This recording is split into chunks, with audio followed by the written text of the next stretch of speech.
आज हिंदी स्टोरी में सुनते हैं कलाकार की कहानी। बहुत समय पहले की बात है। एक छोटे से गांव में एक युवक रहता था जिसका नाम अर्जुन था। अर्जुन का सपना था कि वह एक बड़ा कलाकार बने और अपनी कला से दुनिया को चमत्कृत करे, परंतु उसके गांव में कोई भी उसकी कला को महत्व नहीं देता था। सभी लोग उसे तिरस्कार की नज़रों से देखते और कहते कि वह समय बर्बाद कर रहा है। अर्जुन के पास एक पुरानी तुलिका और रंगों का डिब्बा था जिसे उसने अपने पिता से विरासत में पाया था। जब भी उसे समय मिलता वह अपने घर के पिछवाड़े में जाकर चित्र बनाता। उसकी माँ हमेशा उसका हौसला बढ़ाती और कहती, बेटा अपने सपनों का पीछा करो, एक दिन तुम्हारी मेहनत रंग लाएगी। एक दिन गांव में एक बड़े शहर से एक प्रसिद्ध कला संग्रहकर्ता आया। उसने अर्जुन के बनाए चित्रों को देखा और उसे शहर में एक प्रदर्शनी में शामिल होने का निमंत्रण दिया। अर्जुन की खुशी का ठिकाना नहीं रहा। उसने अपनी सबसे अच्छी पेंटिंग को चुनकर प्रदर्शनी के लिए तैयार किया। प्रदर्शनी का दिन आया और अर्जुन ने अपनी कला को लोगों के सामने प्रस्तुत किया। लोग उसकी कला को देखकर दंग रह गए। उसकी चित्रों में एक जीवंतता और भावना ये थी कि हर कोई उसकी प्रशंसा करने लगा। उसी प्रदर्शनी में एक बड़े कला विद्यालय के प्राचार्य ने अर्जुन को छात्रवृत्ति देने का प्रस्ताव दिया। अर्जुन ने अपने सपनों का पीछा करना कभी नहीं छोड़ा और अपनी मेहनत और लगन से एक महान कलाकार बना।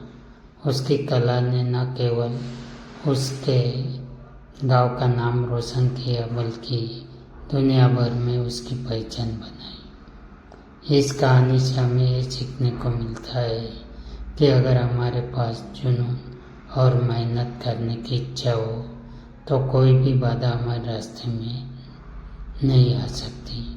अपने सपनों का पीछा करते रहिए, एक दिन सफलता जरूर मिलेगी। इसी से मिलती जुलती एक और कहानी सुनाता हूँ। एक गांव में रामू नाम का एक लड़का रहता था। रामू का सपना था कि वह एक महान कलाकार बने, लेकिन उसके परिवार की आर्थिक स्थिति कमजोर थी। उसके माता पिता खेतों में काम करके मुश्किल से घर का खर्च चलाते थे। फिर भी रामू की कला के प्रति लगन और प्यार कम नहीं हुआ। रामू अपने स्कूल के बाद और छुट्टियों में भी समय निकालकर स्केच बनाता था,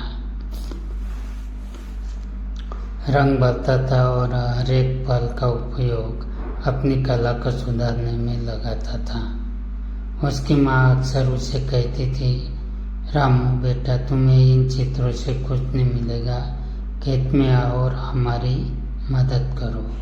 पर रामू का मन तो कला में ही रमा रहता था। एक दिन गांव में एक कला प्रदर्शनी का आयोजन हुआ। रामू ने भी अपनी बनाए हुए कुछ चित्र वहाँ प्रदर्शित किए। प्रदर्शनी में शहर से आई एक मशहूर कलाकार ने रामू के चित्र देखे और उसकी कला की तारीफ की। उसने रामू से पूछा, क्या तुमने कहीं से चित्रकारी सीखी है? रामू ने मुस्कुराते हुए कहा, नहीं सर, यह सब मैंने खुद ही सीखा है। वह कलाकार रामू की लगन और कला से इतना प्रभावित हुआ कि उसने रामू को अपने साथ शहर आने का निमंत्रण दिया। उसने कहा, शहर में तुम्हें और भी बड़े मौके मिलेंगे, वहाँ तुम्हारी कला को पहचान मिलेगी। रामू के माता पिता ने भी उसकी कला को पहचानते हुए उसे शहर जाने की अनुमति दे दी। शहर में रामू ने कड़ी मेहनत की और अपने गुरु के साथ नई नई तकनीकें सीखी। कुछ सालों बाद रामू की कला प्रदर्शनी शहर में आयोजित हुई और उसकी कलाकारी को बहुत सराहा गया। रामू की कला की चर्चा दूर दूर तक फैल गई और उसने अपने गांव का नाम रोशन किया। आज रामू एक मशहूर कलाकार बन चुका है। वह अपने गांव वापस आता है और वहाँ के बच्चों को कला की शिक्षा देता है। रामू की कहानी हमें सिखाती है कि आखिर दिल में सच्ची लगन हो और मेहनत करने का जज्बा हो तो कोई भी सपना पूरा हो सकता है।